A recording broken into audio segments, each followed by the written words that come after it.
옛날, 아주 먼 옛날, 호랑이가 담배를 피우고 산신령이 구름 타고 내려와 바둑을 두던 시절에 깊고 깊은 산골 마을이 하나 있었습니다. 이 마을은 사방이 높은 산으로 병풍처럼 둘러싸여 있어 해가 늦게 뜨고 일찍 지는 곳이었는데 마을 어귀에는 수백 년 묵은 느티나무가 떡하니 버티고 서서 오가는 사람들을 굽어보고 있었으며 그 아래로는 맑은 시냇물이 밤낮 없이 졸졸 흐르며 마을의 이야기를 실어 나르고 있었습니다. 봄이면 진달래가 온 산을 붉게 물들이고 가을이면 억새가 바람에 춤을 추는 아름다운 곳이었지만 땅이 척박하고 길이 험하여 마을 사람들은 대부분 화전을 일구거나 약초를 캐며 근근히 하루하루를 살아가고 있었습니다. 바람이 불 때마다 숲이 우는 소리가 들려오고 밤이면 부엉이 우는 소리가 정막을 깨우는 그런 외지고도 고요한 산골 마을이었지요. 이 마을의 가장 외진 구석, 산기존이 시작되는 비탈진 언덕 위에는 금방이라도 쓰러질 듯 위태로운 초가집 한 채가 겨우 비바람을 피하고 있었습니다. 지붕을 덮은 이영은 낡아서 군데군데 썩어 있었고 흙벽은 빗물에 씻겨 내려가 앙상한 뼈대 같은 나무 기둥이 드러나 보일 정도였는데 그 마당에는 자풀이 무성하여 주인의 고단한 삶을 그대로 보여주는 듯 했습니다. 하지만 이 허름한 집에서는 밤마다 맑고 낭낭한 글 읽는 소리가 흘러나와 지나가는 산짐승들의 발걸음을 멈추게 하곤 했습니다. 그 소리의 주인은 바로 이 집에 홀로 사는 젊은 선비 김수였는데 그는 비록 가난하여 끼니를 거르기가 일쑤였지만 글을 읽는 선비로서의 기계와 품위 많은 잃지 않으려 애쓰는 사람이었습니다. 김선비는 일찍이 부모님을 여의고 혈혈단신으로 이 세상에 남겨졌으나 아버지가 남겨주신 낡은 서책들을 보물처럼 여기며 밤낮으로 학문에 정진하고 있었습니다. 그의 옷차림을 볼작시면 무명 저고리는 달아서 해진 곳을 몇 번이나 기워 입어 너덜거렸고 갓은 비틀어져 본래의 모양을 잃은 지 오래였으나 그의 눈빛만은 샛별처럼 초롱초롱하게 빛나고 있어 보는 사람으로 하여금 절로 고개를 숙이게 만드는 힘이 있었습니다. 마을 사람들은 김선비의 딱한 처지를 안타까워하면서도 굶주린 배를 움켜쥐고 글만 읽는 그를 보며 혀를 차기도 하고 때로는 세상 물정 모르는 새님이라며 수군대기도 했지만 김선비는 그런 세간의 시선에 아랑곳하지 않고 오직 성현의 가르침을 마음에 새기는 데에만 몰두했습니다. 어느 해 늦가을 찬바람이 문풍지를 사정없이 흔들고 지나가던 날 김선비의 집 쌀독은 바닥을 드러낸 지 이미 오래되어 쥐조차 먹을 것을 찾아왔다가 그냥 돌아갈 지경이었습니다. 아궁이에 책나무조차 떨어져 냉골이나 다름없는 방에서 김선비는 채니불을 뒤집어 쓰고 책을 읽고 있었으나 뼛속까지 파고드는 한기와 뱃속을 긁어내는 듯한 허기를 더 이상 견디기가 어려웠습니다. 그는 책을 덮고 한숨을 푹 내쉬며 자리에서 일어나 지게를 지고 산으로 나무를 하러 가기로 마음먹었는데 산에 가면 마른 나뭇가지라도 주워 와 방을 데우고 운이 좋으면 산 열매라도 얻어줄인 배를 채울 수 있지 않을까 하는 생각 때문이었습니다. 그는 허리춤에 낡은 낫 하나를 차고 부엌 한 구석에 남아있던 보리쌀을 긁어모아 만든 주먹만한 밥덩이 하나를 소중하게 품에 안고 집을 나섰습니다. 산을 오르는 길은 험하고 가팔랐으나 김선비는 익숙한 듯 묵묵히 발걸음을 옮겼고 앙상한 나뭇가지 사이로 비치는 가을 햇살은 그나마 그의 온몸을 조금이나마 녹여주었습니다. 발밑에서 바스락거리는 낙엽 소리가 유난히 크게 들리는 고요한 숲속에서 김선비는 잠시나마 배고픔을 잊고 자연의 풍경에 취해 시 한 수를 읊조리기도 했습니다. 그러다 그는 평소에는 잘 가지 않던 깊은 골짜기 쪽으로 발길을 돌리게 되었는데 그곳은 마을 사람들도 호랑이가 나온다며 꺼리는 험한 곳이었지만 왠지 그날따라 그쪽으로 가보고 싶은 마음이 강하게 들어 홀린 듯이 덤불을 헤치고 들어갔습니다.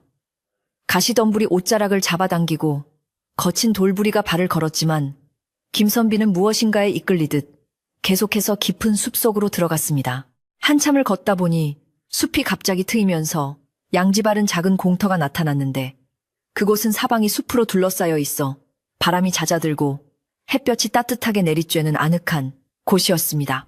그런데 그 공터 한가운데에 흙무덤 하나가 쓸쓸하게 놓여 있었는데 얼마나 오랫동안 사람의 손길이 닿지 않았는지 봉부는 거의 무너져 내리고 그 위에는 억세고 거친 잡초들만 무성하게 자라 엉켜 있어 얼핏 보면 그저 흙더미처럼 보일 정도였습니다.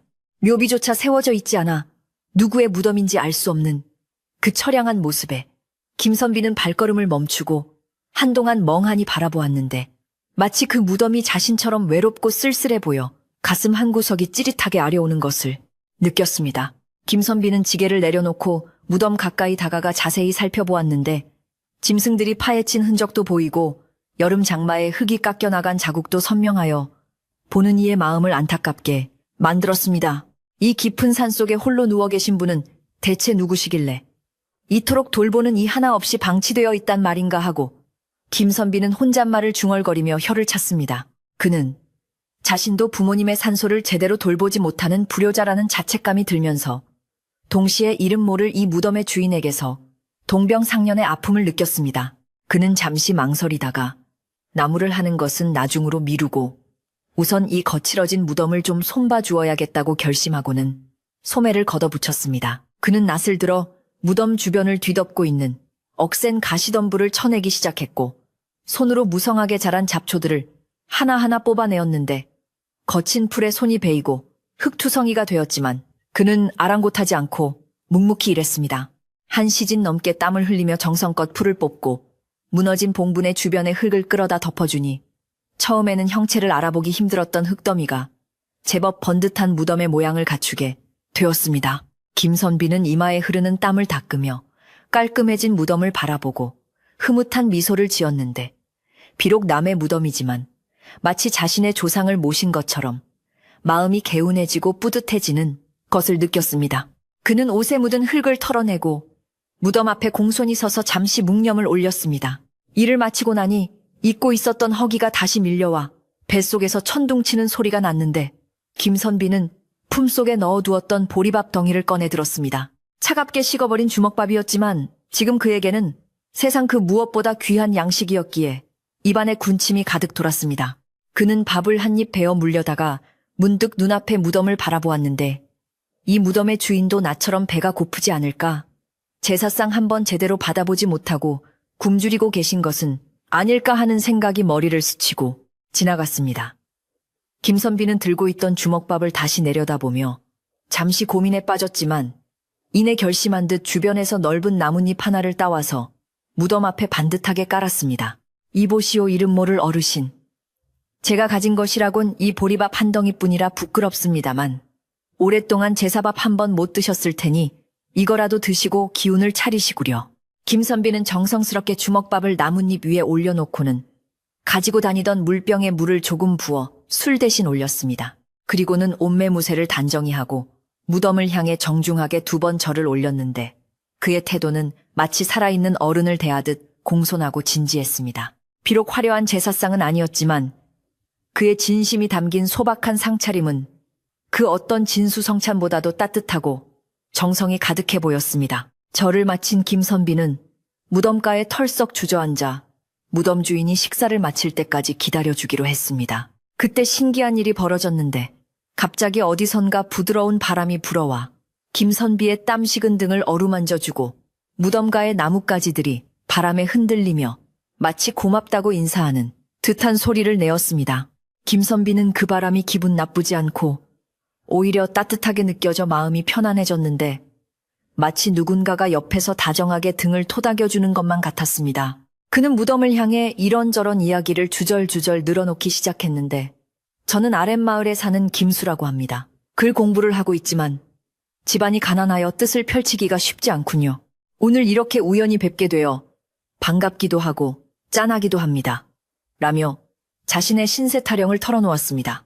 아무 대답 없는 무덤이었지만 김선비는 묵묵히 들어주는 청자가 생긴 것 같아 마음속에 담아두었던 이야기들을 술술 풀어내었습니다. 과거 시험에 대한 압박감, 돌아가신 부모님에 대한 그리움, 그리고 가난 때문에 겪어야 하는 서름들을 이야기하다 보니 어느새 해가 뉘엿뉘엿 서산으로 넘어가고 있었습니다. 붉은 노을이 숲속으로 스며들어 무덤가를 따뜻하게 비추자 김선비는 이제 내려가야 할 시간임을 깨달았습니다. 그는 무덤 앞에 놓아두었던 보리밥을 다시 거두어 드렸는데 옛 어른들 말씀에 제사 지낸 밥은 나누어 먹는 것이 복이라 하였기에 그는 어르신 잘 드셨는지 모르겠습니다. 남은 밥은 제가 먹고 기운내서 공부하겠습니다. 라고 말하며 밥을 입에 넣었습니다. 차갑게 식고 말라버린 보리밥이었지만 김선비가 입에 넣고 씹으니 이상하게도 꿀맛처럼 달고 고소하게 느껴져 순식간에 목구멍으로 넘어갔습니다. 허기가 가시고 나니 몸에 새로운 기운이 솟아나는 것 같았고 마음 또한 한결 가벼워진 것을 느끼며 그는 지게에 마른 나무를 가득 채워 짊어졌습니다. 내려오는 발걸음은 올라갈 때보다 훨씬 가볍고 힘이 찼는데 김선비는 왠지 모르게 자꾸만 뒤를 돌아보게 되었습니다. 멀어지는 무덤을 향해 그는 다음에 또 오겠습니다. 부디 편안히 계십시오. 라고 큰 소리로 작별 인사를 건네고는 마을을 향해 부지런히 발걸음을 옮겼습니다. 집으로 돌아온 김선비는 아궁이에 주워 온 나무로 불을 지피고 방을 따뜻하게 데웠는데 그날 밤은 유난히 그리 눈에 잘 들어오고 머리가 맑아져 늦은 밤까지 책을 놓지 않았습니다. 밖에서는 찬바람이 쌩쌩 불어대고 있었지만 김선비의 마음속에는 낮에 만난 그 무덤가에서의 따뜻했던 기운이 여전히 남아있어 추위를 잊게 해주었습니다. 그는 문득 그 무덤의 주인이 누구였을까 궁금해지기도 했지만 알 길이 없으니 그저 억울하게 죽은 원혼이거나 자손이 끊겨 잊혀진 가련한 영혼일 것이라 짐작할 뿐이었습니다. 그는 앞으로 산에 갈 때마다 그곳에 들러 무덤을 살피고 말동무라도 해주어야겠다고 다짐하며 잠자리에 들었습니다. 다음 날 아침 김선비는 눈을 뜨자마자 자리에서 일어나 마당으로 나갔는데 맑은 아침 공기를 마시며 기지개를 켜던 그의 눈에 대문 앞에 놓인 무언가가 들어왔습니다. 가까이 다가가 보니 커다란 호박잎에 쌓인 산머루와 다래가 한 무더기 놓여 있었는데 이슬이 채 마르지 않은 것으로 보아 누군가 새벽에 몰래 가져다 놓은 것이 분명했습니다. 김선비는 고개를 갸웃거리며 누가 이런 귀한 것을 두고 갔을까? 마을 사람 중에 누가 나를 돕고자 한 것인가? 하고 생각하며 주변을 둘러보았으나 인기척은 전혀 없었습니다. 그는 의아해하면서도 고마운 마음에 산머루를 들고 방으로 들어와 아침 대신 먹었는데 입안 가득 퍼지는 상큼하고 달콤한 맛이 정신을 맑게 해주었습니다. 그날 이후로 김선비는 매일같이 책 한 권을 옆구리에 끼고 산을 오르기 시작했는데 나무를 하러 가는 것이 주된 목적이 아니라 그 버려진 무덤을 찾아가는 것이 하루 일과 중 가장 중요한 일이 되어버렸습니다. 그는 무덤에 도착하면 먼저 주변을 깨끗이 정리하고 맑은 샘물을 떠다가 올리고는 가져간 책을 펼쳐 무덤 주인이 들을 수 있도록 소리내어 읽어주곤 했습니다. 성인이 말씀하시길 배우고 때로 익히면 또한 기쁘지 아니한가. 그의 낭낭한 글 읽는 소리가 숲속에 울려 퍼지면 새들이 날아와 주변 나뭇가지에 앉아 지저귀고 다람쥐들이 도망가지 않고 곁에서 맴도는 등 숲속의 짐승들도 그의 소리에 귀를 기울이는 듯 했습니다. 김선비는 비록 가진 것이 없어 제사상에 올릴 음식이라곤 물 한 그릇이나 산에서 딴 열매 몇 개가 전부였지만 그의 정성만은 지극하여 눈비가 오는 날에도 거르지 않고 무덤을 찾았습니다. 비가 오는 날이면 자신의 도롱이를 벗어 무덤 위에 덮어주기도 하고 눈이 많이 내리는 날에는 빗자루를 들고 가서 무덤 위에 쌓인 눈을 쓸어주며 춥지 않으십니까? 이불이라도 한 채 있으면 덮어드리고 싶습니다만 제 형편이 이러하여 죄송합니다. 라고 말을 건네곤 했습니다. 마을 사람들은 김선비가 매일 산으로 가는 것을 보고 저 양반이 이제는 나무꾼이 되려나 보네 하며 쑥덕거렸지만 그가 산속의 무덤을 돌보고 있다는 사실은 꿈에도 알지 못했습니다. 그러던 어느 날 김선비가 무덤가에 앉아 맹자를 읽고 있을 때였는데 책의 구절 중 백성이 귀하고 사직은 그 다음이며 군주는 가볍다는 대목을 읽고 나서 혼자 감탄하며 해석을 덧붙여 이야기하고 있었습니다. 그때 갑자기 무덤 옆의 땅속에서 두더지 한 마리가 흙을 밀고 톡 튀어나오더니 입에 물고 있던 무엇인가를 김선비 앞에 툭 떨어뜨리고는 다시 구멍 속으로 쏙 들어가 버리는 것이었습니다. 김선비가 깜짝 놀라 그것을 집어들어 보니 흙이 잔뜩 묻은 오래된 붓 한 자루였는데 대나무로 만든 붓대는 낡아서 반질반질했지만 붓털은 여전히 빳빳하고 힘이 있어 예사 물건이 아닌 듯 보였습니다. 이런 깊은 산속에서 붓이라니 혹시 이 무덤의 주인께서 글을 하시던 분이셨나? 김선비는 붓을 소중하게 닦으며 무덤을 바라보았는데 왠지 모르게 가슴이 뭉클해지며 무덤 주인과 보이지 않는 끈으로 연결된 듯한 느낌을 받았습니다. 그는 그 붓을 품에 안고 어르신 귀한 물건을 주셔서 감사합니다. 이 붓으로 더욱 열심히 공부하여 반드시 과거에 급제하여 어르신의 억울함이 있다면 풀어드리고 제 뜻도 펼치겠습니다. 라고 맹세했습니다. 그날부터 김선비는 그 붓을 사용하여 글씨 연습을 했는데 신기하게도 그 붓을 잡으면 마음이 차분해지고 글씨가 힘차게 써지며 어려운 문장도 술술 풀리는 기이한 경험을 하게 되었습니다. 김선비의 학문은 날이 갈수록 깊어졌지만 그의 살림살이는 여전히 나아질 기미가 보이지 않아 겨울이 깊어갈수록 걱정은 태산처럼 쌓여갔습니다. 물감은 산에서 구해온다 쳐도 당장 먹을 양식이 떨어져 가는 것이 가장 큰 문제였는데 마을의 인심도 흉년이 들어 각박해진 탓에 누구 하나 도움을 청할 곳이 마땅치 않았습니다. 게다가 엎친 데 덮친 격으로 마을에서 가장 부유하고 욕심 많기로 소문난 최 부자가 김선비의 집터에 눈독을 들이기 시작했다는 소문이 들려오기 시작했으니 김선비의 근심은 이만저만이 아니었습니다. 최 부자는 풍수지리설을 맹신하는 자로 김선비의 오두막 자리가 훗날 큰 인물이 날 명당이라는 지나가는 직관의 말을 듣고는 호시탐탐 그 땅을 빼앗을 기회만 엿보고 있었던 것입니다. 어느 날 저녁 김선비가 무덤을 다녀와 집마당에 들어서는데 대문짝을 발로 차는 소리와 함께 굵직한 목소리가 들려왔습니다. 이복에 김선비 안에 있는가? 내 할 말이 있어서 왔으니 썩 나와보게. 그것은 최 부자의 하인들 중 가장 힘이 세고 거칠기로 유명한 떡대 칠성의 목소리였습니다. 김선비는 가슴이 철렁 내려앉았지만 애써 침착함을 유지하며 방문을 열고 나갔습니다. 마당에는 칠성이와 몇몇 하인들이 험악한 표정으로 서 있었고 그 뒤로 비단 옷을 입고 거만하게 뒷짐을 진 최 부자의 모습이 보였습니다. 최 부자는 김선비의 허름한 행색을 위아래로 훑어보며 비웃음을 날렸는데 그 눈빛에는 탐욕과 경멸이 가득 차 있었습니다. 김선비 자네도 알다시피 자네 아버지가 내게 빌려 쓴 돈이 있는데 그 이자가 불고 불어 이제는 이 집 한 채 값으로는 어림도 없게 되었다네. 내 자네 사정을 봐서 그동안 참아왔지만 이제는 더 이상 기다려줄 수가 없구먼. 최 부자는 잊지도 않은 빚 이야기를 꺼내며 억지를 부리기 시작했습니다. 김선비는 기가 막혀 말문이 막혔으나 부자 어르신 선친께서 빚을 지셨다니요. 저는 금시초문입니다. 차용증이라도 있으신지요? 하고 정중하게 물었습니다. 그러자 최 부자는 얼굴을 붉히며 이놈이 어디서 감히. 증거는 내가 증거다. 당장 내일까지 집을 비우지 않으면 관아에 고발하여 옥살이를 시킬 테니 그리 알라 하고 으름장을 놓고는 하인들을 데리고 최판이 나가버렸습니다. 홀로 남겨진 김선비는 망연자실하여 마루에 주저앉았는데 억울하고 분한 마음에 눈물이 핑 돌았습니다.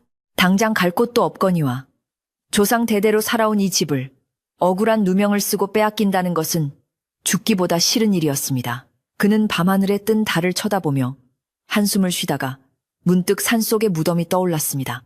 어르신 저를 지켜봐주고 계십니까? 세상이 어찌 이리도 모질단 말입니까? 그는 마음속으로 무덤 주인에게 하소연하며 긴 밤을 지새웠습니다. 날이 밝았지만 김선비의 마음은 여전히 칠흑 같은 그대밤 숲속을 헤매는 듯 캄캄하고 답답하기만 하여 방문을 열 용기조차 나지 않았습니다. 밤새 뒤척이며 고민한 탓에 눈은 제한이 들어갔고 입술은 바짝 타들어갔으나 마당 밖에서 들려오는 참새들의 지저김조차 그날따라 요란스러운 비웃음처럼 들려 괴로웠습니다. 최 부자가 다녀간 뒤로 마을의 공기는 눈에 띄게 달라져 있었는데 대문 밖을 지나다니는 사람들의 발걸음 소리마저 조심스럽게 느껴졌고 간혹 들려오는 수군거림은 마치 김선비의 가슴을 찌르는 바늘과도 같았습니다. 그는 겨우 몸을 일으켜 마당으로 나갔으나 어제까지만 해도 평화롭게만 보이던 자신의 집이 이제는 언제 뺏길지 모르는 풍전등화와 같은 처지라는 사실에 깊은 한숨만 땅이 꺼져라 내쉬었습니다. 최 부자의 위세는 실로 대단하여 마을 사람들 누구 하나 감히 그의 말에 토를 달거나 거역할 생각을 하지 못하는 절대적인 권력과도 같았습니다. 최 부자는 단순히 김선비에게 으름장을 놓은 것에 그치지 않고 날이 밝자마자 자신의 하인들을 시켜 마을 곳곳에 김선비에 대한 흉흉한 소문을 퍼뜨리기 시작했습니다. 김선비, 그 양반 겉으로는 점잖은 척 글만 읽는 척 하더니 속으로는 빚을 잔뜩 지고도 나 몰라라 한다더군. 혹은 돌아가신 아버지 핑계를 대며 남의 돈을 떼먹으려 한다니 선비, 체면에 어찌 그럴 수가 있나 하는 식의 터무니없는 모함들이 꼬리에 꼬리를 물고 퍼져나갔습니다. 마을 우물가에 모인 아낙네들은 물을 기르면서도 김선비 이야기를 하느라 여념이 없었고 사랑방에 모인 노인들도 곰방대를 두드리며 혀를 차기에 바빴습니다. 이러한 소문은 삽시간에 온 마을을 뒤덮어 김선비가 밖을 나서기라도 하면 사람들은 그를 슬금슬금 피하거나 뒤에서 손가락질을 해대기 일쑤였습니다. 평소 김선비의 올곧은 성품을 아는 몇몇 사람들은 그럴 리가 없다며 고개를 저었지만 최 부자의 서슬 퍼런 눈초리가 무서워 누구 하나 나서서 김선비를 변호해주지 못하고 입을 굳게 다물 뿐이었습니다. 김선비는 억울함에 가슴이 터질 것 같았지만 일일이 붙잡고 해명할 수도 없는 노릇이라 그저 집안에 틀어박혀 끓어오르는 분통을 사귈 수밖에 없었습니다. 그는 하늘이 알고 땅이 알거늘 어찌 이런 시련을 주시는가 하며 애꿎은 하늘만 원망스럽게 올려다보았습니다. 그날 오후 김선비는 답답한 마음을 달래고자 도망치듯 집을 빠져나와 다시 산으로 향했는데 그가 갈 곳이라곤 오직 숲속의 그 이름 모를 무덤가뿐이었습니다. 마을 어귀를 지날 때 동네 아이들이 돌을 던지며 놀리는 것을 보고도 못 본 척 고개를 숙이고 빠른 걸음으로 지나쳐야만 했던 그의 심정은 참담하기 그지없었습니다. 산길에 접어들어서야 비로소 숨통이 트이는 것 같았는데 차라리 말 못하는 나무와 짐승들이 사는 숲속이 사람 사는 세상보다 훨씬 더 마음 편하고 따뜻하게 느껴졌습니다. 그는 가파른 산길을 오르며 거친 숨을 몰아쉬었는데 숨이 차오를수록 가슴속에 맺혀있던 응어리들이 조금씩 풀어지는 듯 했습니다. 무덤가에 도착한 김선비는 습관처럼 주변을 먼저 살폈는데 놀랍게도 그날따라 무덤 주변에는 평소보다 더 많은 산새들이 모여 지저귀고 있었습니다. 그 모습이 마치 김선비를 위로하러 나온 친구들처럼 보여 그는 씁쓸한 미소를 지으며 무덤 앞에 털썩 주저앉았습니다. 어르신, 저 왔습니다. 오늘은 빈손으로 와서 면목이 없습니다. 마을 인심이 흉흉하여 제 꼴이 말이 아니군요. 그는 무덤을 향해 넋두리를 늘어놓기 시작했는데 누구에게도 털어놓지 못했던 최 부자의 횡포와 마을 사람들의 냉대에 대해 이야기하다 보니 저도 모르게 눈물이 주르륵 흘러내렸습니다. 한참을 울고 나니 속이 좀 시원해진 김선비는 눈물을 훔치고 일어나 무덤 주변에 낙엽을 쓸어내기 시작했는데 그때 무덤 뒤편의 덤불 속에서 무언가 반짝이는 것이 눈에 들어왔습니다. 호기심에 다가가 살펴보니 그것은 놀랍게도 아주 귀한 약초인 산삼 몇 뿌리가 흙 위로 살짝 머리를 내밀고 있는 것이었습니다. 이게 웬 산삼인가? 이 깊은 산 중에서도 사람의 발길이 닿지 않는 곳에만 있다는 그것이 어찌 여기 있단 말인가? 김선비는 자신의 눈을 의심하며 조심스럽게 산삼을 캐내었는데 좋기 100년은 묵은 듯한 굵고 실한 산삼이었습니다. 그는 이것이 우연이 아니라 무덤의 주인이 자신을 돕기 위해 보낸 선물이라는 생각이 들어 산삼을 두 손으로 받쳐들고 무덤을 향해 큰 절을 올렸습니다. 김선비는 산삼을 품에 안고 산을 내려와 읍내 장터로 향했는데 마을 사람들의 눈을 피해 십리 밖의 장터까지 가서 산삼을 팔 생각이었습니다.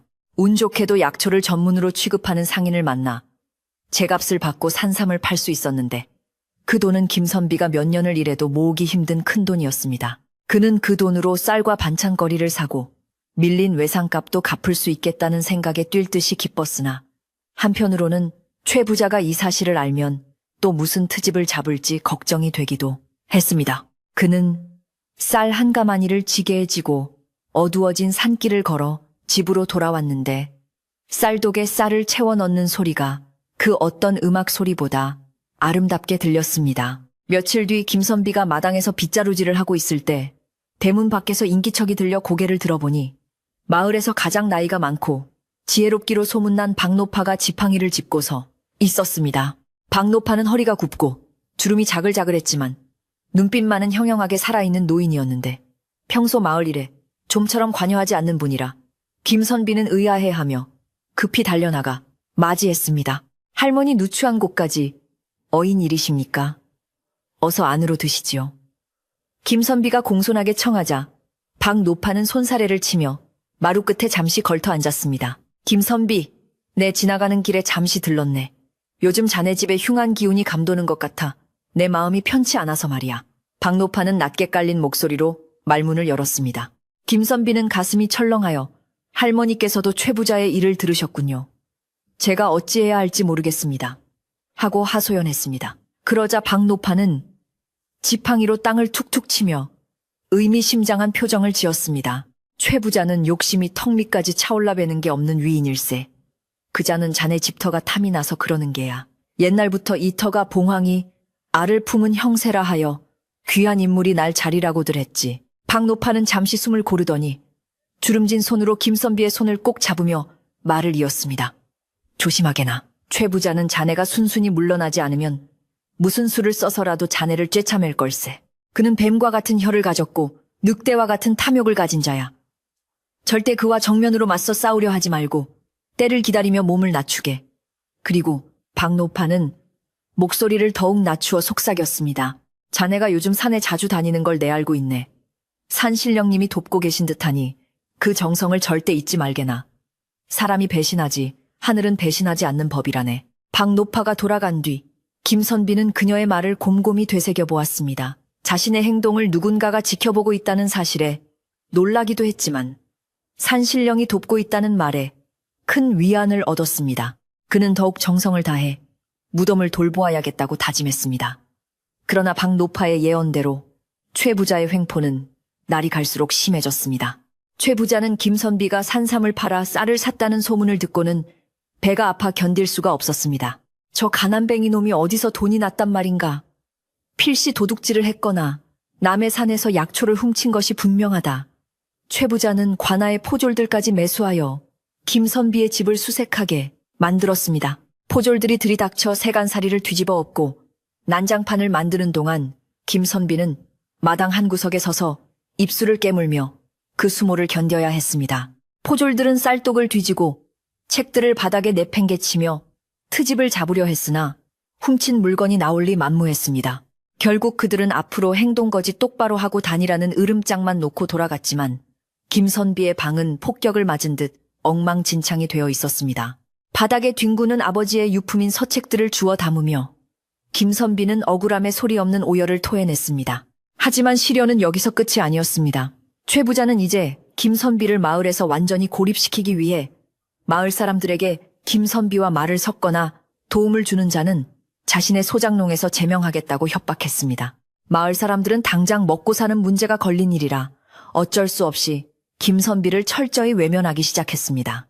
길을 가다가 마주쳐도 모르는 척 고개를 돌리고 김선비가 인사를 해도 받아주지 않았습니다. 세상 천지에 홀로 남겨진 듯한 고독감이 김선비를 짓눌렀습니다. 그럴수록 김선비는 더욱더 산속의 무덤에 의지하게 되었습니다.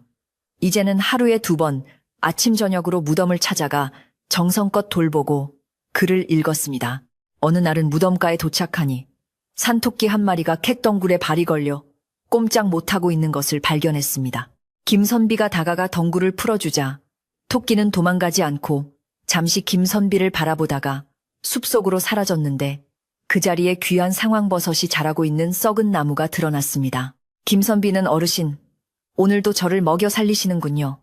이 은혜를 어찌 다 갚으리오 하며 눈시울을 붉혔습니다. 김선비는 무덤에서 얻은 것들을 팔아 근근히 생활을 이어갔지만 마음의 병은 점점 깊어졌습니다. 과거 시험 날짜가 다가오고 있었지만 공부에 집중하기가 힘들었고 한양까지 갈 노잣돈을 마련할 길도 막막했습니다. 그러던 중 최 부자가 최후의 통첩을 보내왔습니다. 닷새 안에 밀린 빚과 이자를 모두 갚지 못하면 집을 강제로 허물고 그 땅을 차지하겠다는 것이었습니다. 최 부자는 읍내의 건달들까지 동원하여 김선비의 집주위를 맴돌며 공포 분위기를 조성했습니다.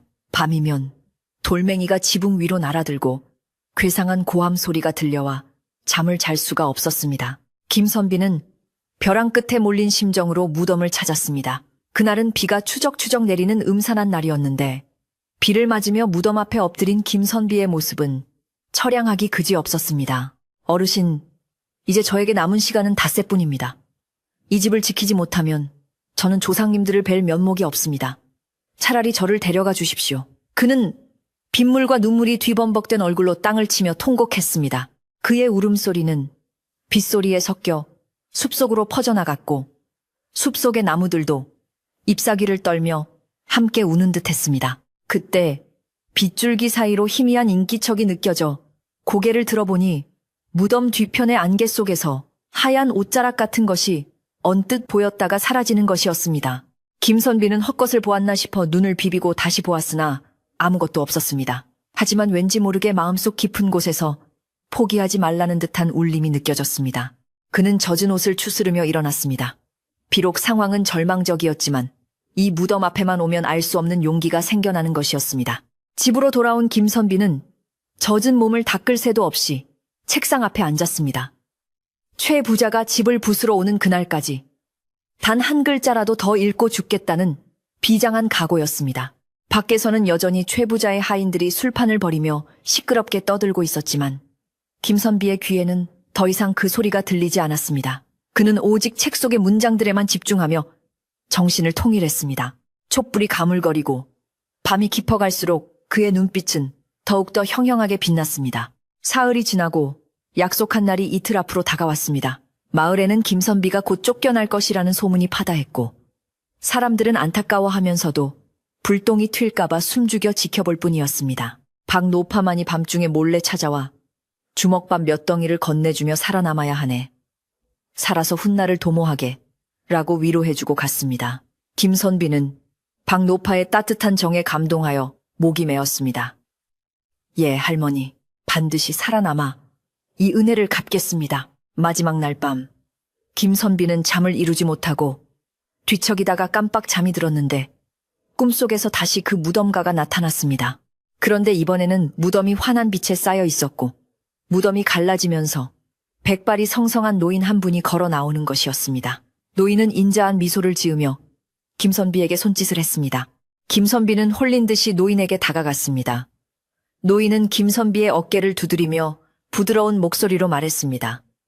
그동안 고생이 많았구나. 내 정성이 갸륵하여 내가 돕고자 하니 내 말을 잘 듣거라. 노인의 목소리는 꿈속에서도 생생하게 들려왔습니다. 내일 아침 무덤의 오른쪽 귀퉁이 아래를 파보거라. 그곳에 네가 한양으로 갈 노잣돈이 있을 것이다. 그리고 이번 과거 시험의 시제는 백성을 편안하게 하는 도리이니 이를 명심하고 준비하도록 하라. 노인은 말을 마치고 다시 빛 속으로 사라지려 했습니다. 김선비가 다급하게 어르신 조남을 알려주십시오 라고 외쳤으나 노인은 그저 빙그레 웃으며 때가 되면 알게 될 것이다 라는 말만 남기고 연기처럼 흩어졌습니다. 깜짝 놀라 눈을 떠보니 방 안에는 새벽의 푸르스름한 빛이 창호지 문틈으로 스며들고 있었고 밖에서는 부지런한 닭 울음소리가 아침을 깨우고 있었습니다. 김선비는 이마에 송골송골 맺힌 땀을 닦아내며 자리에 앉아 곰곰이 생각에 잠겼는데 꿈속에서 본 노인의 모습과 그가 남긴 말이 너무나도 생생하여 마치 현실에서 겪은 일인 양 가슴이 쿵쾅거리며 뛰었습니다. 과연 꿈일 뿐인가? 아니면 조상님께서 나를 굽어 살피신 것인가? 그는 반신반의하면서도 지푸라기라도 잡고 싶은 간절한 심정으로 주섬주섬 옷을 챙겨 입고 밖으로 나갔습니다. 아직 마을 사람들이 잠에서 깨기 전인 이른 시각, 안개 자욱한 산길을 오르는 김선비의 발걸음은 그 어느 때보다 빠르고 조급했습니다. 단숨에 산을 올라 익숙한 무덤가에 도착한 김선비는 거친 숨을 몰아쉬며 잠시 숨을 골랐는데 아침 이슬을 머금은 숲속은 신비로운 기운으로 가득 차 있었고 무덤 주변에는 알 수 없는 서광이 비치는 듯했습니다. 그는 꿈속에서 노인이 일러준 대로 무덤의 오른쪽 귀퉁이 커다란 참나무 뿌리가 뻗어나온 아래쪽 땅을 조심스럽게 파기 시작했습니다. 손끝에 닿는 차가운 흙의 감촉이 생경했지만 그는 멈추지 않고 흙을 파냈습니다. 한참을 파내려갔을까? 툭 하고 금이 끝에 딱딱한 것이 걸리는 소리가 났는데 김선비의 심장이 툭 내려 앉았습니다. 조심스레 흙을 걷어내니 낡고 투박한 항아리 하나가 모습을 드러냈습니다. 떨리는 손으로 항아리 뚜껑을 열어보니 그 안에는 놀랍게도 은전과 엽전이 가득 들어 있었는데 그 양이 한양을 다녀오고도 남을 만큼 넉넉한 것이었습니다. 김선비는 그 자리에 털썩 주저앉아 항아리를 끌어안고 하염없이 눈물을 흘렸습니다. 어르신 감사합니다. 정말 감사합니다. 이 은혜 죽어서도 잊지 않겠습니다. 그는 무덤을 향해 수없이 절을 올리며 감사의 기도를 드렸습니다. 이것은 단순히 돈이 생긴 기쁨이 아니라 보이지 않는 곳에서 자신을 지켜주는 존재가 있다는 안도감과 세상이 자신을 완전히 버리지 않았다는 희망의 눈물이었습니다. 그는 서둘러 항아리를 옷자락에 감싸 숨기고 누가 볼세라 조심스럽게 산을 내려왔습니다. 집으로 돌아온 김선비는 마음을 다잡고 곧바로 한양으로 떠날 채비를 서둘렀습니다. 최 부자에게 집을 빼앗길 위기였지만 당장 빚을 갚는 것보다 과거에 급제하여 떳떳하게 돌아오는 것이 근본적인 해결책이라 판단했기 때문입니다. 그는 짐을 꾸리며 아버지의 위패 앞에 향을 피우고 맹세했습니다. 아버님 소자, 이제 큰 뜻을 품고 한양으로 갑니다. 반드시 장원 급제하여 가문을 일으키고 이 집을 지키겠습니다. 그는 보찜 속에 낡은 책 몇 권과 붓벼루 그리고 꿈속의 노인이 준 은전 일부를 챙겨 넣었습니다. 남은 돈은 마루 밑 깊숙한 곳에 숨겨두고 박노파에게만 몰래 편지를 남겨 자신의 행방을 알리고 집을 부탁했습니다. 최 부자의 하인들이 들이닥치기 직전 김선비는 새벽 안개를 틈타 마을을 빠져나갔습니다. 뒤를 돌아보니 정든 초가집과 마을 풍경이 눈물 속에 아른거렸지만 그는 이를 악물고 발길을 재촉했습니다. 한양으로 가는 길은 멀고도 험난했습니다. 수십 개의 고개를 넘고 물살 거친 강을 건너야 했으며 때로는 산짐승의 위협과 도적대의 공포와도 맞닥뜨려야 했습니다. 그러나 김선비는 꿈속 노인의 말씀을 가슴에 새기며 묵묵히 걸었습니다. 주막에 들러 국밥 한 그릇을 사 먹을 때도 낡은 집신을 갈아 신을 때도 그의 머릿속은 온통 백성을 편안하게 하는 도리라는 시제 생각뿐이었습니다. 그는 길을 가며 만나는 농부들의 고충을 듣고 장터 상인들의 이야기를 귀담아 들으며 백성들의 삶을 몸소 체험하고 그 해결책을 고민했습니다. 한편 김선비가 사라진 사실을 알게 된 최 부자는 길길이 날뛰었습니다. 이놈이 야반 도주를 했구나. 내 돈을 떼먹고 도망가다니. 지구 끝까지 쫓아가서라도 잡아오겠다. 최 부자는 하인들을 풀어 사방으로 수소문했지만 이미 김선비는 멀리 떠난 뒤였습니다. 최 부자는 홧김에 김선비의 집을 허물어버리려 했으나 박노파가 마을 사람들을 데리고 나와 가로막았습니다. 김선비가 빚을 갚으러 한양에 갔다고 하니 조금만 기다려 주시게. 만약 그가 돌아오지 않는다면 그때 가서 집을 부수든 태우든 마음대로 하게나. 박노파의 서슬퍼런 눈빛과 마을 사람들의 동요하는 분위기에 최 부자도 섣불리 행동하지 못하고 물러설 수밖에 없었습니다. 좋다. 딱 보름만 기다려주마. 그 안에 안 오면 내 손에 죽을 줄 알라. 최 부자는 이를 갈며 돌아갔습니다. 마침내 한양에 도착한 김선비는 과거 시험장으로 향했습니다. 전국 각지에서 모여든 수많은 선비들로 인산인해를 이루고 있었지만 김선비는 기죽지 않고 당당하게 자리를 잡고 앉았습니다. 이윽고 시험관이 나와 시제를 발표했는데 놀랍게도 꿈속 노인이 말한 그대로 안민지방 백성을 편안하게 하는 방법이 시제로 걸렸습니다. 주위의 선비들이 웅성거리며 당황하는 기색이 역력했으나 김선비는 회심의 미소를 지으며 붓을 들었습니다. 그는 한양으로 오는 길에 보고 들었던 백성들의 생생한 고통과 평소 자신이 고민해왔던 해결책들을 막힘없이 써내려가기 시작했습니다. 그의 분놀림은 거침이 없었고 문장은 물 흐르듯 유려했습니다. 그는 단순히 공자왈 맹자왈하는 탁상공론이 아니라 가난한 백성들의 배고픔을 달래줄 구체적인 구휼 방안과 탐관오리들의 횡포를 막을 법적 제도의 개선책을 논리정연하게 제시했습니다. 특히 그는 자신이 직접 겪은 가난의 고통을 절절하게 표현하여 읽는 이의 심금을 울리게 했는데 마치 그 글 속에 백성들의 한숨과 눈물이 배어있는 듯 했습니다. 답안 작성을 마친 김선비는 붓을 내려놓고 긴 숨을 내쉬었는데 온몸의 기운이 다 빠져나간 듯 했지만 마음만은 날아갈 듯 가벼웠습니다. 시험 결과가 발표되는 날 걸문 앞은 수많은 인파로 발 디딜 틈이 없었습니다. 김선비는 떨리는 마음으로 게시판을 올려다보았는데 가장 높은 곳에 자신의 이름 김수 두 글자가 큼지막하게 적혀있는 것을 발견했습니다. 장원급제요. 주위에서 환호성이 터져나왔고 김선비는 믿기지 않아 자신의 뺨을 꼬집어 보았습니다. 꿈이 아니었습니다. 그토록 염원하던 장원급제를 그것도 수석으로 해낸 것이었습니다. 그는 그 자리에 엎드려 고향에 계신 부모님과 산속 무덤의 주인에게 감사의 큰절을 올렸습니다. 눈물이 비오듯 쏟아져 앞을 가렸지만 그 눈물은 그동안의 서름을 씻어내는 기쁨의 눈물이었습니다. 임금님 앞에 불려나간 김선비는 어사화를 하사받고 임금님으로부터 직접 칭찬을 듣는 영광을 누렸습니다. 과인의 고민을 이토록 명쾌하게 풀어낸 인재는 네가 처음이다.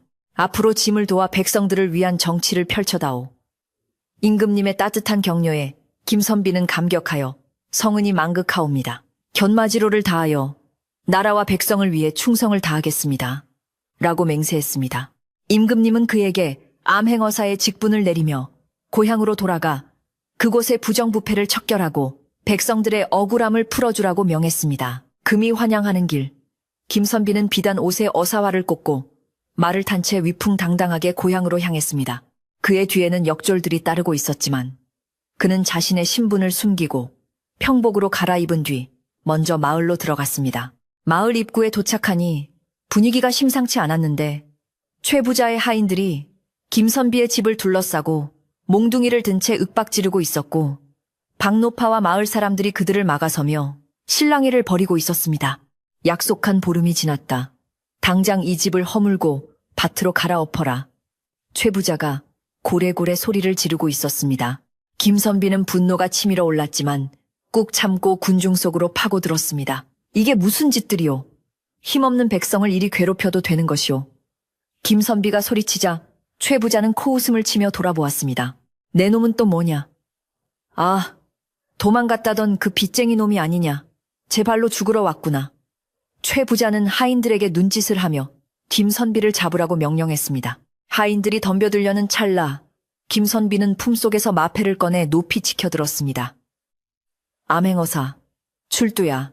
그 소리는 마치 청천벽력과도 같아 마을 전체를 뒤흔들었습니다. 숨어있던 역졸들이 암행어사 출두야를 복창하며 쏟아져 나오자 최 부자와 하인들은 혼비백산하여 그 자리에 얼어붙고 말았습니다. 마을 사람들은 눈이 휘둥그레져서 입을 다물지 못했는데 다 찌그러진 갓을 쓰고 다니던 가난뱅이 김선비가 암행어사가 되어 돌아온 것을 보고는 자신들의 눈을 의심했습니다.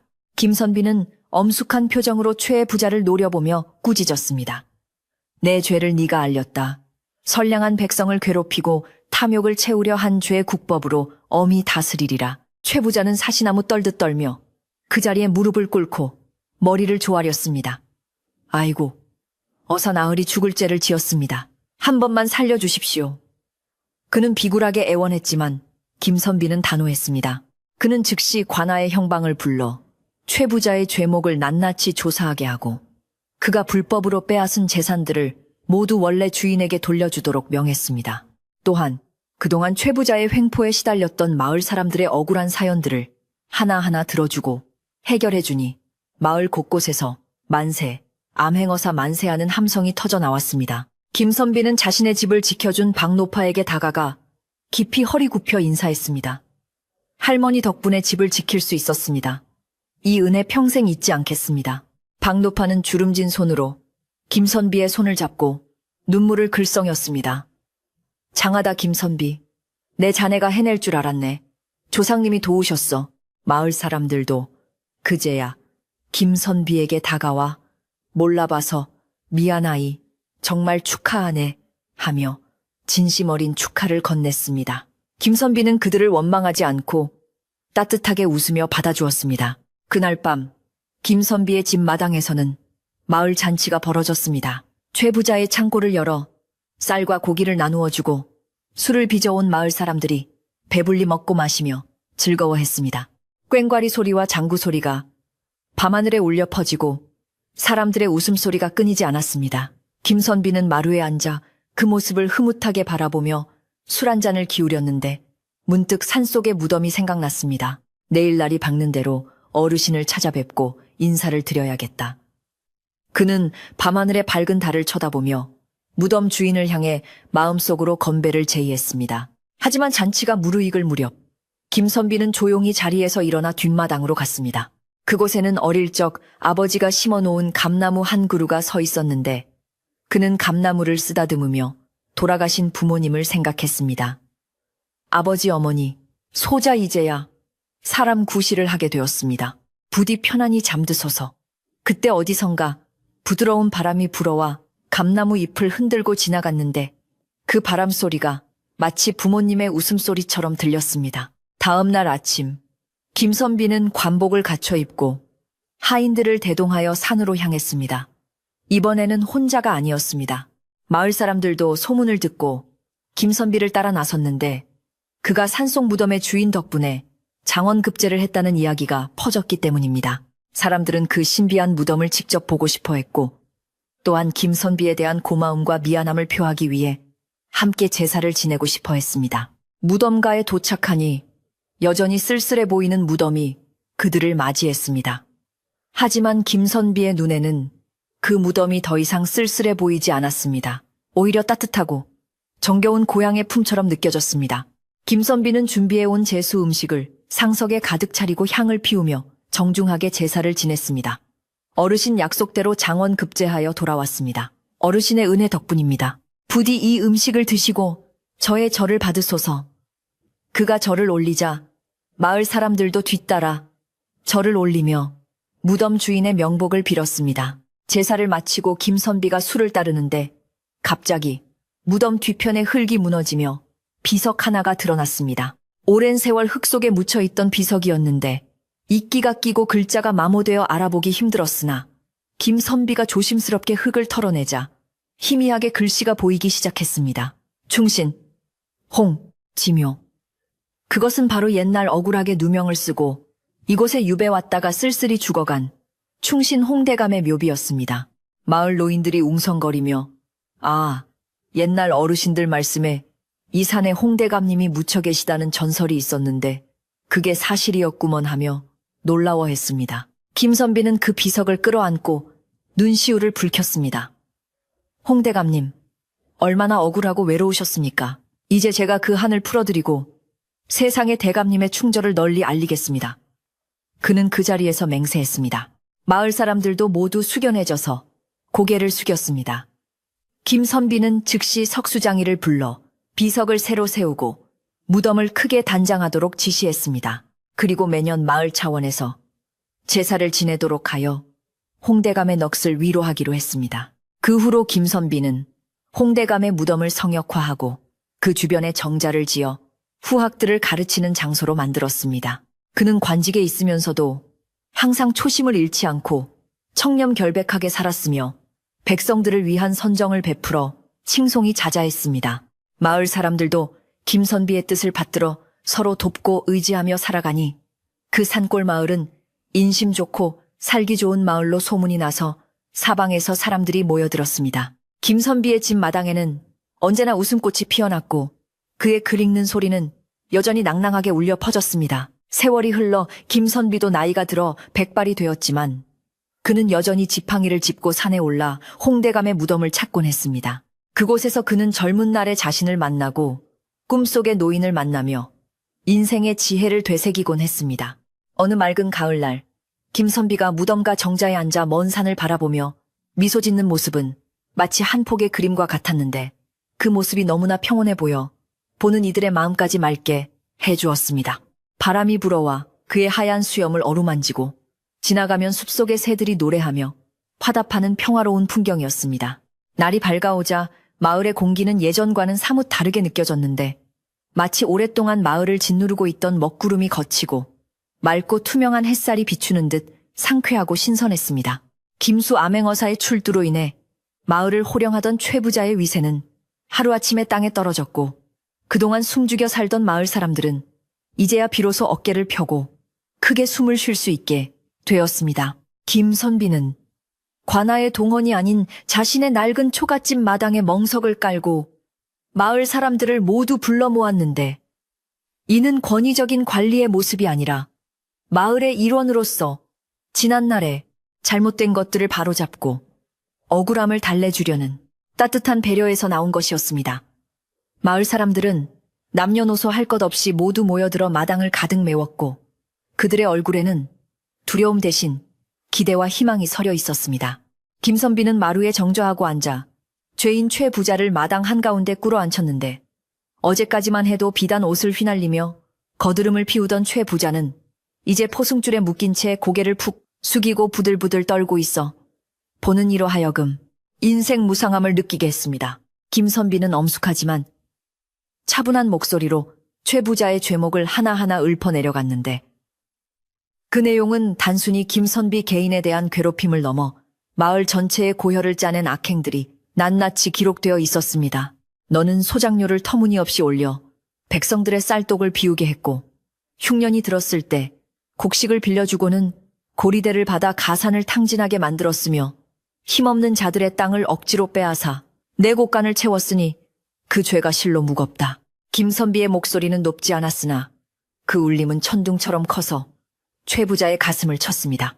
최 부자는 억울하다고 항변하려 했으나 마을 사람들이 하나둘씩 나서서 증언을 시작하자 입을 다물 수밖에 없었습니다. 저놈이 우리 집 소를 억지로 끌고 갔습니다. 우리 논의 물길을 막아 농사를 망쳤습니다. 하는 증언들이 봇물 터지듯 쏟아져 나왔고 그동안 참아왔던 사람들의 울분은 눈물이 되어 흘러내렸습니다. 김선비는 그들의 이야기를 하나도 놓치지 않고 귀담아 들으며 옆에 앉은 형방에게 꼼꼼히 기록하게 하였는데 이는 죄를 벌하는 것보다 상처받은 사람들의 마음을 위로하는 것이 더 중요하다고 여겼기 때문입니다. 모든 증언이 끝나자 김선비는 최 부자가 불법으로 빼앗은 논과 반문서들을 가져오게 하여 원래 주인들에게 하나하나 돌려주기 시작했습니다. 자신의 땅 문서를 되찾은 마을 사람들은 땅바닥에 엎드려 통곡하며 김선비에게 절을 올렸는데 그 모습은 마치 잃어버렸던 자식을 다시 찾은 부모처럼 애절하고도 감격스러워 보는 이들의 눈시울을 붉히게 만들었습니다. 김선비는 그들을 일으켜 세우며 이것은 본래 여러분의 것이었으니 제가 드리는 것이 아니라 제자리로 돌아가는 것입니다. 부디 앞으로는 걱정 없이 농사 짓고 편안히 사십시오. 라고 따뜻하게 위로했습니다. 최 부자의 창고가 활짝 열리고 그 안에 쌓여있던 곡식과 옷감들이 마을 광장으로 쏟아져 나오자 사람들은 환호성을 지르며 서로 얼싸안고 덩실덩실 춤을 추기 시작했습니다. 그것은 단순히 물건을 얻은 기쁨이 아니라 정의가 살아있음을 확인한 벅찬 감동이었습니다. 하지만 김선비에게는 아직 밝혀야 할 중요한 진실이 하나 더 남아있었는데 그것은 바로 산속 무덤의 주인인 홍대감과 최 부자 집안 사이에 얽힌 오래된 비밀이었습니다. 김선비는 마을의 가장 원로인 노인을 앞으로 모시고 나와 옛날부터 전해 내려오는 이야기를 들려달라고 청했습니다. 노인은 떨리는 목소리로 기억을 더듬으며 입을 열었습니다. 옛날 이 마을은 홍 대감님의 영지였지. 대감님은 성품이 대쪽 같고 백성을 사랑하는 훌륭한 분이셨어. 헌데 조정의 간신들이 득세하면서 대감님은 억울한 누명을 쓰고 이곳으로 유배를 오게 되셨네. 노인의 이야기에 사람들은 숨을 죽이고 귀를 기울였습니다. 그때 홍 대감님을 모시던 하인이 하나 있었는데 그자가 바로 최 부자의 할아버지인 최가였네. 최가는 주인이 유배를 당해 힘을 잃자 관아의 부패한 관리들과 결탁하여 대감님을 독살하고 그 재산을 모두 가로챘지. 그리고는 대감님의 시신을 아무도 모르는 산속 깊은 곳에 안매장하고는 그 사실을 아는 사람들을 모두 쫓아내거나 입을 막아버렸다네. 노인의 충격적인 증언의 마당은 찬물을 끼얹은 듯 조용해졌다가 이내 분노의 함성으로 들끓었습니다. 최 부자는 사색이 되어 바닥에 머리를 떴으며 살려달라고 빌었으나 이제 그의 죄는 단순히 재물을 탐한 것을 넘어 주인을 배신하고 천륜을 어긴 대역죄가 되어버렸습니다. 김선비는 분노를 사기며 최 부자를 내려다보았는데 그의 눈빛에는 서리빨 같은 엄격함과 동시에 인간에 대한 깊은 연민이 담겨 있었습니다. 내 조상의 죄가 이토록 깊은데 너는 그 죄를 씻기는커녕 더욱 악랄하게 백성을 괴롭혔으니 하늘이 용서치 않을 것이다.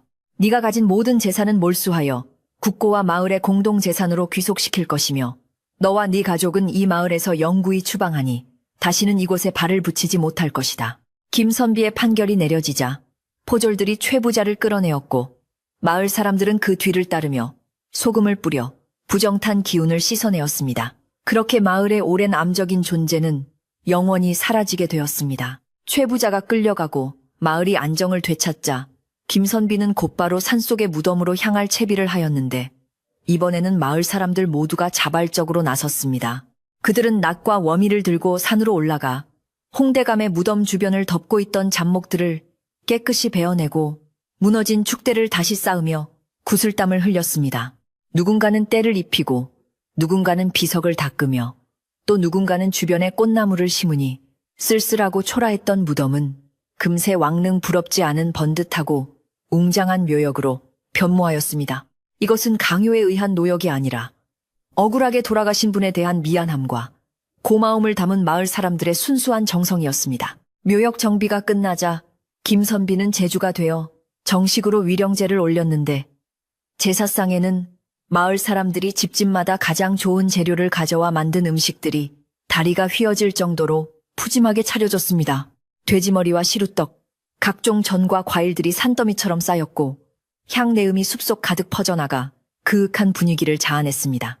김선비가 충문을 읽어 내려가자 맑은 하늘에서 갑자기 오색 구름이 몰려와 무덤 위를 감싸 돌았는데 사람들은 홍대감님이 기뻐하시는 징조라며 모두 엎드려 경이로움을 표했습니다. 유세차, 억울한 누명을 쓰고 구천을 떠도시던 영령이여. 이제 모든 진실이 밝혀졌으니 부디 한을 푸시고 편안히 잠드소서. 김선비의 울먹이는 목소리에 산새들도 울음을 멈추고 숙연해졌습니다.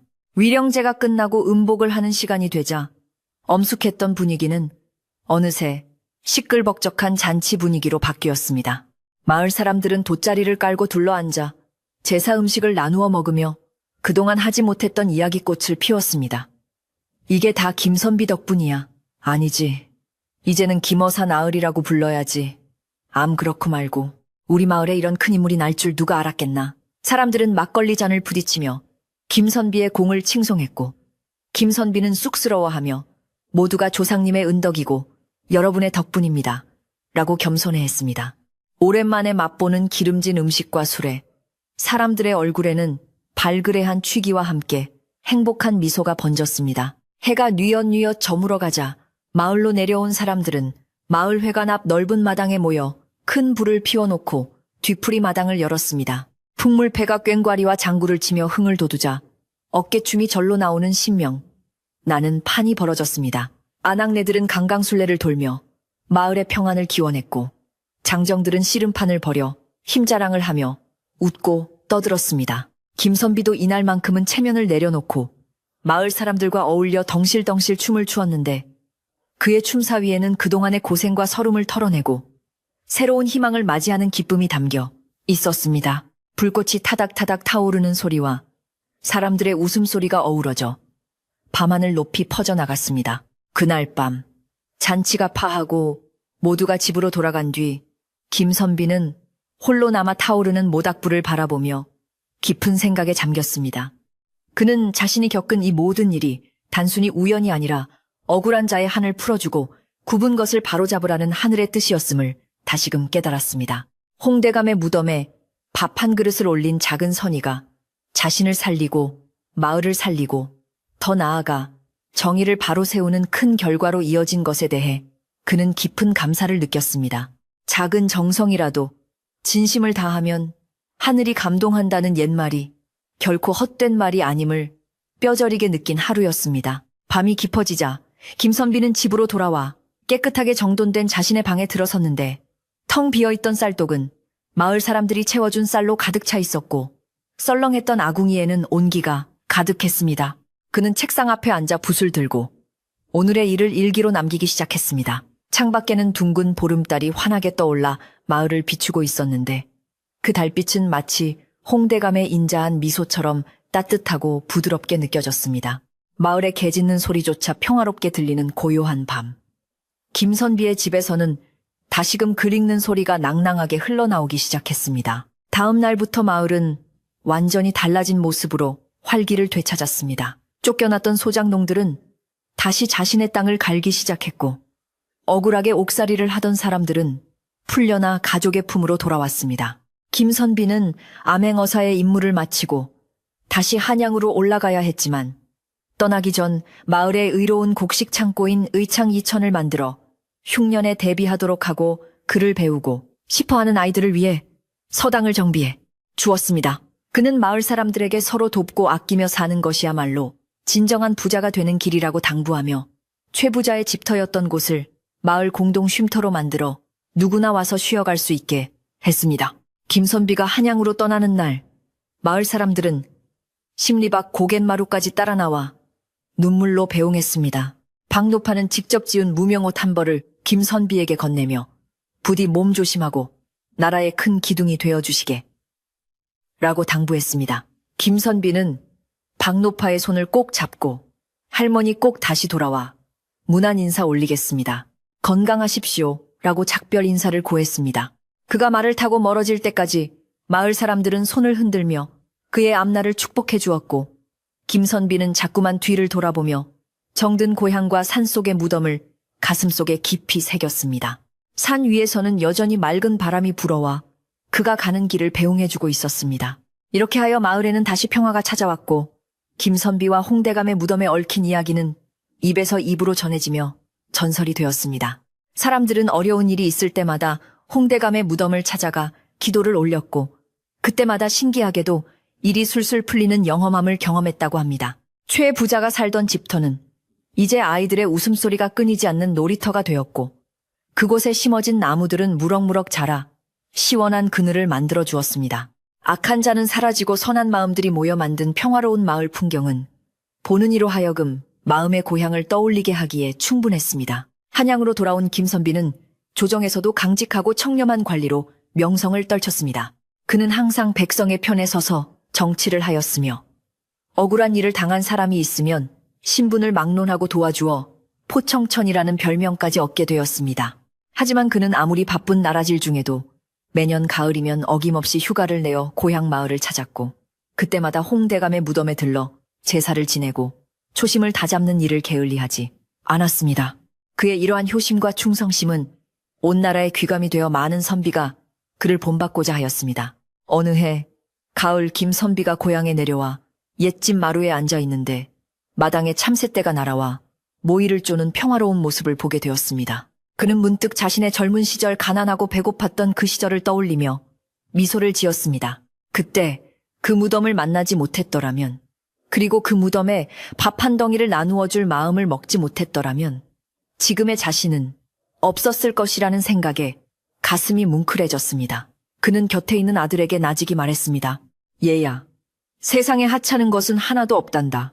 버려진 무덤 하나, 작은 밥 한 덩이에도 하늘의 뜻이 담겨 있는 법이니 항상 매사에 정성을 다하고 이웃을 살피는 마음을 가져야 한다. 아들은 아버지의 말씀을 마음에 깊이 새기며 고개를 끄덕였습니다.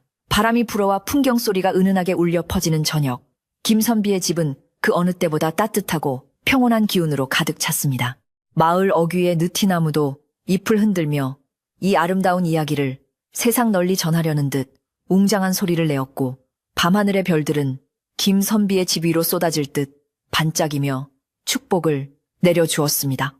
그렇게 마을은 오래오래 행복하게 잘 살았다는 이야기가 전해집니다. 세월은 유수와 같이 흘러 강산이 몇 번이나 변하고 마을 어귀의 느티나무 나이테가 수십 개나 더 늘어났지만 김선비가 사는 산골 마을의 평화로움은 변함이 없었습니다. 김선비는 한양에서 벼슬살이를 하는 동안에도 한시도 고향을 잊은 적이 없었으며 틈만 나면 고향에 내려와 마을의 대소사를 챙기고 어려운 이웃을 보살폈기에 마을은 날로 번창하였습니다. 그가 만든 의로운 곡식 창고인 의창은 언제나 곡식으로 가득 차 있어 흉년이 들어도 굶는 사람이 없었고 서당에서는 아이들의 글 읽는 소리가 끊이지 않아 마을 전체의 학문에 기운이 감돌았습니다. 사람들은 이 모든 복이 김선비의 지극한 정성과 산속 홍대감 묘소의 음덕이라 믿어 의심치 않았습니다. 김선비는 조정에서 높은 벼슬에 올랐음에도 불구하고 청렴 결백한 선비의 자세를 잃지 않아 만인에게 존경을 받았으나 나이가 들어 기력이 쇠해지자 미련 없이 벼슬을 내려놓고 낙향을 결정했습니다. 화려한 한양의 저택을 마다하고 그가 돌아온 곳은 바로 젊은 날 가난과 서름을 견디며 꿈을 키웠던 산기벳의 그 작은 초가집이었습니다. 마을 사람들은 으리으리한 기와집이라도 지어드려야 한다고 성화를 부렸지만 김선비는 나에게는 이 초가삼간이 궁궐보다 편안하고 아늑하다며 손사래를 쳤습니다. 그는 낡은 지붕을 새로 얹고 무너진 담장을 고치는 정도로만 집을 손보고 다시 그 옛날의 소박한 선비로 돌아와 짐을 풀었습니다. 고향으로 돌아온 김선비의 하루 일과는 여전히 산을 오르는 것으로 시작되었는데 젊은 시절 나무를 하러 오르던 그 길을 이제는 지팡이를 짚고 천천히 산책하듯 올랐습니다. 홍대감의 묘소는 이제 마을 사람들의 정성 어린 관리 덕분에 잡초 하나 없이 말끔하게 정돈되어 있었고 무덤 주변에는 사시사철 아름다운 꽃들이 피어나 마치 선계와 같은 풍경을 자아냈습니다. 김선비는 무덤가 정자에 앉아 가져온 차를 우리며 무덤 주인을 향해 마치 살아있는 벗에게 하듯 말을 건네곤 했습니다. 대감님 그동안 별거 없으셨는지요?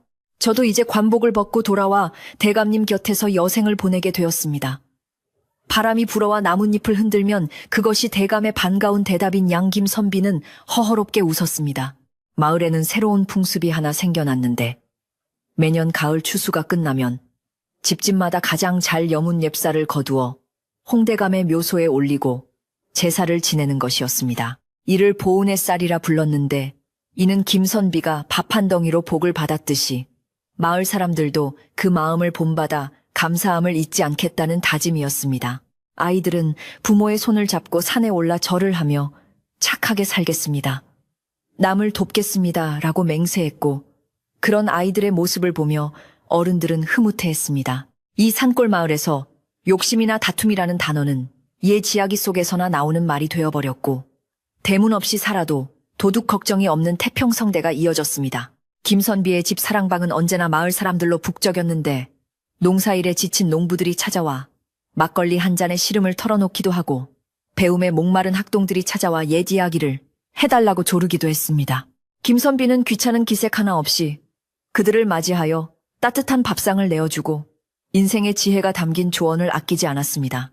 그는 아이들에게 항상 강조하길 글을 잘 읽어 출세하는 것도 중요하지만 그보다 더 중요한 것은 따뜻한 마음을 잃지 않는 것이다.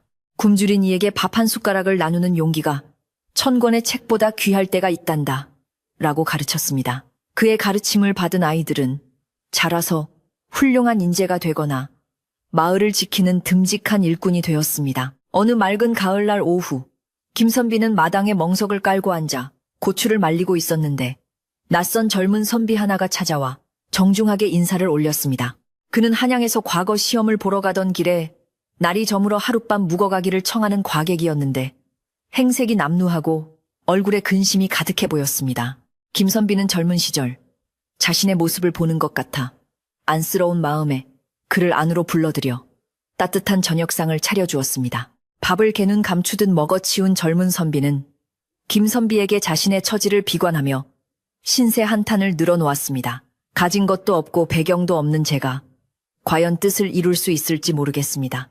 세상이 너무나 불공평하게만 느껴집니다. 김선비는 빙그레 웃으며 젊은 선비의 찻잔에 차를 따랐습니다.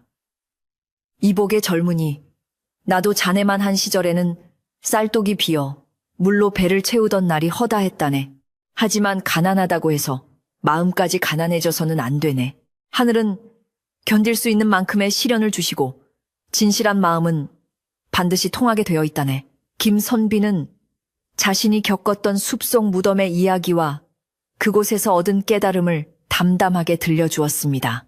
이야기를 다 듣고 난 젊은 선비의 눈시울은 붉어졌고 그의 눈빛에는 다시금 희망의 불꽃이 타오르기 시작했습니다. 그는 다음날 아침 김선비가 쥐어준 주먹밥 한 덩이와 진심 어린 격려를 가슴에 품고 힘차게 과거 길을 떠났습니다.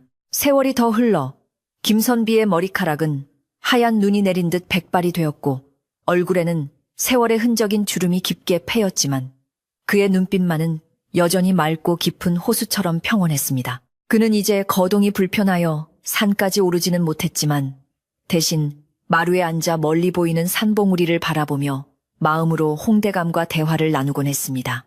대감님, 이제 저도 갈 날이 머지않은 듯합니다. 그때가 되면 그곳에서 못다한 이야기를 나누며 술이나 한 잔 기울이시지요. 그는 죽음을 두려워하기보다 마치 긴 여행을 마치고 고향으로 돌아가는 것처럼 편안하게 받아들이고 있었습니다. 어느 해 겨울 한방눈이 펑펑 쏟아져 온 세상을 하얗게 덮은 날이었습니다. 김선비의 집 아궁이에는 장작불이 활활 타오르고 방 안에는 그의 자식들과 손자 손녀들이 옹기종기 모여 앉아 고구마를 쪄먹으며 이야기꽃을 피우고 있었습니다. 손녀딸이 김선비의 무릎에 매달리며 졸랐습니다. 할아버지, 그 무덤 이야기 또 해주세요. 도깨비 나오는 거 말고 착한 할아버지 나오는 거요. 김선비는 손녀의 머리를 쓰다듬으며 허허 웃었습니다. 그래, 알았다. 옛날, 아주 먼 옛날 배고픈 선비가 살았는데 그가 이야기를 시작하자 아이들은 숨을 죽이고 귀를 기울였고 방 안은 따뜻한 온기와 사랑으로 가득 찼습니다. 이야기가 끝날 무렵 창밖에 눈보라는 잦아들고 세상은 고요한 정적 속에 잠겼습니다. 아이들은 하나둘씩 따뜻한 아랫목에 누워 잠이 들었고 김선비는 잠든 아이들의 얼굴을 하나하나 사랑스럽게 바라보았습니다. 세상에 이보다 더 큰 행복이 어디 있을까 싶었습니다. 부귀영화도 높은 벼슬도 이 평화로운 저녁 시간과는 바꿀 수 없는 것이었습니다. 그는 조용히 방문을 열고 밖으로 나갔습니다. 차가운 겨울바람이 얼굴을 스쳤지만 춥다기보다는 시원하고 상쾌하게 느껴졌습니다. 하늘에는 보름달이 구름 사이로 얼굴을 내밀어 눈 덮인 산하를 은은하게 비추고 있었습니다. 김선비는 마당 한가운데 서서 저 멀리 산속 홍대감의 무덤이 있을 곳을 향해 시선을 고정했습니다. 눈 덮인 산은 신비롭고 장엄해 보였습니다. 그는 두 손을 모으고 나직이 중얼거렸습니다. 감사합니다. 이 모든 삶이 기적이었습니다. 보잘것없는 밥 한 그릇이 저를 살리고 우리 가족을 살리고 이 마을을 살렸습니다. 부디 이 평화가 우리 후손들에게도 영원히 이어지게 해주십시오. 그의 기도는 바람을 타고 산으로 하늘로 올라갔습니다. 그때 어디선가 부드러운 바람이 불어와 마당의 감나무 가지를 흔들며 풍경 소리를 울렸는데 마치 그래 고생 많았다. 이제 편히 쉬거라 하는 대답처럼 들렸습니다. 김선비는 다시 방으로 들어와 잠자리에 들었습니다. 따뜻한 이불 속으로 들어가니 온몸이 나른해지며 기분 좋은 졸음이 밀려왔습니다. 평생을 치열하게 그러나 바르게 살아온 사람만이 느낄 수 있는 깊고 편안한 안식이었습니다. 그는 눈을 감으며 내일 아침에는 손자들에게 줄 연을 만들어야겠다고 생각했습니다. 창호지 문 너머로 들려오는 바람 소리는 마치 자장가처럼 부드럽게 그의 귓가를 간지럽혔습니다. 마음속에 걸리는 것 하나 없이, 내일에 대한 걱정도 없이 그저 지금 이 순간에 평온함만이 가득한 밤이었습니다. 마을의 불빛들도 하나둘씩 꺼지고 산골 마을은 깊은 잠에 빠져들었습니다.